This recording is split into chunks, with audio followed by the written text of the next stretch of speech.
الضحى من نور من، والندى من فيض من، سبحت لله في العش الطيور، ترسل الأنغام عطرا في الزهور. السلام عليكم ورحمة الله وبركاته. ازيكم عاملين ايه؟ معكم نور من قناة يومياتي مع نور، وده فيديو جديد. مبسوطة جدا جدا بتفاعلاتكم على الفيديوهات اللي فاتت. يعني حاسة ان انتم مقبلين على الفيديوهات، واني يعني حابين ان انا اظهر وافضل اصور لكم يعني. فانا قلت مش هينفع نتأخر عليكم تاني اكتر من كده، وبدأت ان انا اصور لكم. النهارده بقى هصور فيديو روتين. بصوا بقى اللي هو هعمل فيه كل حاجة. ان شاء الله يعجبكم يعني. لان بقالي كتير جدا ما صورتش روتينات بالشكل ده. فقلت بقى كده اقوم. كان بقالي صراحة يومين كده تعبانة، وما كنتش يعني ما كنتش قايمة في الشقة بدوري وواجبي اللي هو على طول بعمله. فكنت صراحة يعني اللي هو بعمل كل حاجة من على الوش. ما كنتش يعني بشيل وانفض واغير ملايات ومش عارفة ايه، ما كنتش بعمل كده. فقلت بقى مش هينفع ان انا استمر بالمنظر دوت، لازم ايه اشجع نفسي واقوم بقى واشوف اللي ورايا. فقمت بقى كده على الأوضة اللي هي آم، آه، اللي هي الليفينج يعني احنا على طول بنقعد فيها. قمت بقى كده نفضت الركنة وحطيت الفرش بتاعها، فرشه تاني. ان انا الصراحة لما بيكون حتى الفرش ده مش مظبوط انا ببقى نفسيتي تعبانة. فقلت بقى لازم ان انا اقوم اروق الشقة كلها. غيرت طبعا من الفرش السرير، وكمان كنست الارض وخليت الاوضه زي الفل. وبعد كده طلعت بقى على الصالة. هنا كنت عمالة بقى انفض بقى كويس جدا، لان التراب عندي بيبهدل الدنيا قوي. ف يعني كل حاجة كان عليها تراب. فقلت بقى ان انا انفض كويس جدا جدا عشان خاطر التراب ده كله يمشي، والحاجة تبقى زاهية واشوفها كده نظيفة قدامي. وبدأت بقى ان انا احط الفرش برضو. الفرش ده بيفرق جدا في نفسيتي. طول ما هو بصوا يعني مظبوط ومفروش كويس ونضيف وكده، بيفرق كتير قوي قوي في نفسيتي. عامه اصلا الشقه كلها طول ما هي بتكون نظيفه، طول ما انا بحس ان انا مرتاحه جدا، اللي هو خلاص مفيش حاجه ناقصاني وخلاص انا مبسوطه جدا خلاص يعني مش محتاجه حاجه تاني. طول ما انا شايفه الشقه قدامي نظيفه. اما لو في اي يعني كعبله او اي حاجه يعني متبهدله او كده، يعني تلاقيني على طول قاعده متنرفزه متضايقه، في حاجة غلط. وبالذات بقى عارفين بقى يعني اللي هو انا تعبانة مش قادرة اعمل، لا التعب بيزيد عليا اصلا. يعني مثلا لو انا تعبانة ومش قادرة ان اقوم اعمل حاجة، والحاجة مبهدلة قدامي، بتلاقيني تعبت اكتر. فاللي هو خلاص لازم اقوم اعمل واشوف اللي ورايا. فانا بقى ايه قلت اتشجع بيكم ان انا اصور يعني فيديو كده. انتوا صراحة بتشجعوني جدا، فزي ما انتوا بتشجعوني، انا قلت انا كمان اشجعكم ونقوم واقوم اعمل لكم فيديو كده كويس. وعشان كمان كل اللي وراها اي حاجه تتفرج عليا وتتشجع وتقوم تشوف اللي وراها، ما تكسلش عن اي حاجه في البيت وشغل البيت عامه. فنقوم كده كلنا ونستغفر ربنا ونصلي على النبي، ونقوم نشوف اللي ورانا. بس طبعا قبل ما نبدأ في أي حاجة بنقوم نشوف الورد اللي ورانا، نقرأ القرآن مثلا، نقول الأذكار بتاعتنا. احنا أول ما بنصحى من النوم ما بنمسكش أي تليفون خالص، بنقوم نشوف اللي ورانا، علشان التليفون ده صراحة بيضيع من وقتنا حاجات كتيرة جدا، من وقت كتير قوي. فنخلص اللي ورانا وبعد كده بقى نقعد نشوف بقى، نتفرج على التليفون، نسمع قرآن، نشغل تلفزيون، نعمل أي حاجة احنا حابينها.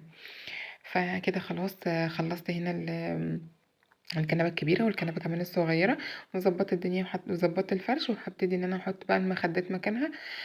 طول ما كل حاجة مكانها صراحة ببقى مبسوطة جدا جدا. فخلاص كده بحط كل حاجة مكانها وبكون كده خلصت، وفاضل بس الأرض. عايزاكم بقى تقولولي الفيديو لو عجبكم. هستنى بقى تعليقاتكم على الفيديو دوت، وتقولولي بقى اذا كان عجبكم او لا. وكمان هسيب لينك الانستجرام والفيسبوك بتاعي، تخشوا بقى تكلموني ونتكلم وندردش مع بعض شوية. بفرح جدا جدا والله بتعليقاتكم قوي، وهي دي اللي بتشجعني، الحاجة الوحيدة اللي بتشجعني اني اقوم اصور لكم فيديوهات. وعايزاكم كمان تقولوا لي افكار لديكورات اعملها هنا في الصاله او عامه في الشقه كلها، علشان خاطر عايزه اجدد من الشقه وعايزه اعمل حاجات كتيره جدا. بس الصراحه بكون متردده جدا، ببقى عايزه اخد راي حد بقى، واللي هو ابقى عامله الحاجه وانا يعني مقتنعه بيها ب100%، مش اللي هو عامله حاجه كده وخلاص. فعشان كده ببقى متردده جدا في الحاجه قبل ما اعملها. فانا عايزه بقى في التعليقات تقولوا لي افكار كتيره جدا جدا لحاجات اعملها، وانا بقى اشوف تعليقاتكم واعمل زي ما انتم ما بتقولوا لي. ان انا صراحه بتعجبني يعني تعليقاتكم جدا. كده خلاص بقى حطيت الترابيزه وظبطت الدنيا ودخلت بقى على المطبخ.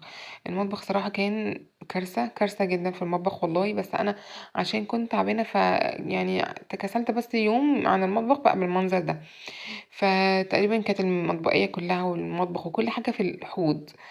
آم، فانا بقى لما لقيت المطبخيه اصلا اكتريتها في الحوض، فنزلت بقى كله، غسلت بقى كله. الصراحه انا اصلا بحب المواعين جدا، وبحب احساس الصابون بقى والميه وكده. بحب جدا ان انا اغسل المواعين يعني عامه. فدخلت بقى على المطبخ وشغلت فيديو جنبي على التليفون، وبدات ان انا اتفرج، او لو مش مشغل حاجه بفضل بقى استغفر واصلي على النبي كتير وانا بغسل المواعين، علشان كل اللي بعمله ده يكون في ميزان حسناتنا كلنا ان شاء الله. يعني اي واحده بتغسل المواعين او بتروق او بتعمل اي حاجه تبقى واهبه اعمالها اللي هي بتعملها دي لله، عشان تبقى واخده ثواب، وكمان تصلي على النبي وتستغفر كتير وهي بتعمل الحاجه اللي في ايديها يعني. دلوقتي بقى كده دخلت على المطبخيه، بقول لكم نزلت المواعين كلها، وبقيت بقى ان انا اغسلها. الكوبايات اصلا كانت اكتريتها قهوه، فانا كنت شطفاها قبل ما اغسلها اصلا. كان اكتريتها قهوه، فممكن بقى القهوه اللي انتوا بتشربوها دي، التفل اللي بيتبقى في الاخر، ممكن تعملوه ماسك على وشكم وعلى ايديكم، حلو جدا جدا. انا برضو ساعات بعمل كده. وبدات بقى ان انا اغسلها كلها. كده خلاص بقى خلصت الكوبايات، واخش بقى على الاطباق. صراحه كان كل حاجه كل حاجه كل حاجه كانت في الحوض. بس انا ما كنتش يعني تعبانه قد منظر المواعين، كانت تعباني اكتر. فاللي هو لا، انا لازم اقوم بقى واخلص اللي ورايا واتشجع وكده. وصراحة المنظر بعد ما اخلص كان هو مريح جدا، كان يعني كفيل ان هو يريحني والتعب اللي فيه خلاص يروح. ف اصلا كتر المواعين ده الصراحه كنت عايزه ان انا اشيل كل المواعين دي، اشيلها اخفيها من قدامي، واخلي بس طبقين على قد الاكله. اخلي معلقتين مثلا على قد انا وجوزي، ومثلا معلقتين على قد العيال، بس عشان ما تكترش على المواعين كده. بس الحمد لله، ربنا يا رب يديم الصحة علينا. آه طول ما احنا فينا صحة كل حاجة بتهون. ربنا يا رب يديم نعمة الصحة يا رب. انتوا عارفين كل ما اجي اخلص حبة مواعين ابص جنبي الاقي فيه تاني. يعني انا دلوقتي كنت فكرت ان انا خلصت خلاص وخلاص بقى ان انا هرتاح، ببص على البوتاجاز لقيت لسه فيه اطباق تاني وحبة اطباق بلاستيك وكده. فاخدتهم بقى بالمرة بقى، واللي هو بقى يلا بقى. فوالله قعدت كتير جدا اغسل. يعني الفيديو ده والله كان طويل قوي قوي قوي، قعدت كتير جدا اغسل فيهم. فعايزه بقى كل واحده وصلت للجزء دوت تحط بقى لايك للفيديو، ويتقدروا تعبي شويه، لان انا تعبت جدا جدا في الفيديو ده اكتر ما انا كنت تعبانه اصلا. فعايزاكم بقى تشجعوني وتقولوا لي رايكم بقى في الفيديوهات، وتعلقوا لي بقى كتير، بقى قولوا بقى كتير في التعليقات. مبسوطه جدا والله وانا بعمل لكم الفيديوهات دي. خلاص كده دول كانوا اخر حبه. كان في مواعين تاني صراحه، بس انا مرضتش اطول عليكم الفيديو اكتر من كده. فخلاص كده انا هفصل الفيديو لحد كده. هشطف الحبه دول بقى ونغسل بقى الحوض، هغسله غسله كويسه جدا. وبس خلاص كده يكون بقى الفيديو خلص. انا مرضتش ان انا اطول عليكم واعمل بقى الاكل وكده، والله كنت مصوره الاكل، بس مرضتش اطول عليكم بقى وايه واصور تاني يعني. فان شاء الله فيديو نعوضه في فيديو جاي في فيديو جاي. خلاص كده الحوض نضف اهو بقى زي الفل. والفيديو خلص لحد هنا. متشكره جدا ليكم، متشكره جدا جدا لمتابعتكم ليا. عايزه اقول لكم بقى تصلوا على النبي واستغفروا كتير، واقول لكم دمتم بالف خير ومع السلامه.